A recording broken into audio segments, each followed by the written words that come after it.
Labvakar, brāļi, māsas. Paliek jau vēls, un man te kaut kur tālumā ducina pērkons. Un tomēr grib ļoti īsi padalīties ar kādām pārdomām. Mēs dzīvē ik viens esam saskārušies ar to, ka mēs sākam kurnēt. Kurnēt par dažādām dzīves situācijām, par dažādām personīgām lietām, bet bieži vien aizmirstam par to, kas mums no Dieva žēlstības ir piešķirts.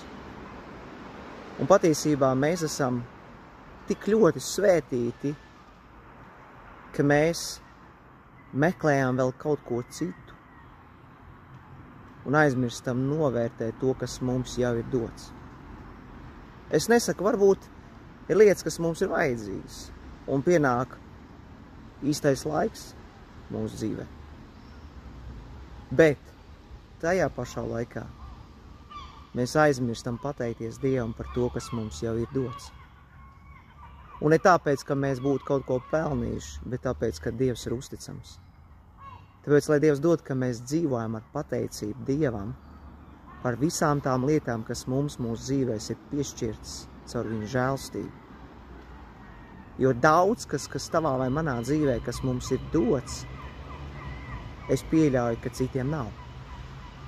Es šeit negribu izcelt kādas kategorijas, bet es gribu, lai tu paskaties citādāk un dod godu Dievam, radītājam, ka tu apzinies, ka ir tik daudzas lietas. Es domāju, ka tas saraksts tavā manā dzīvē būtu ļoti, ļoti garš, kur teikt, Dievs, paldies Tev. Un es domāju, ka tu pārtrauc kurnēt, bet dzīvot ar lielāku pateicību. Un ja Dievs vēlēs, viņš svētīs un pašķirs, un dos vēl, bet ne tāpēc, ka mums būtu jāatdzenās un jāskrien, kā šī pasaule dzenās un skrien, lai vairāk un vairāk iegūtu, bet, mīļie, dzīvot ar pateicību Dievam par to, kas mums ir dots. Un arī caur šīm lietām, kas mums ir dotas, mēs nestu godu Dievam un nestu svētību mūsu līdzcilvēkiem. Dzīvosim ar pateicību, lai Dievs uzsvētī.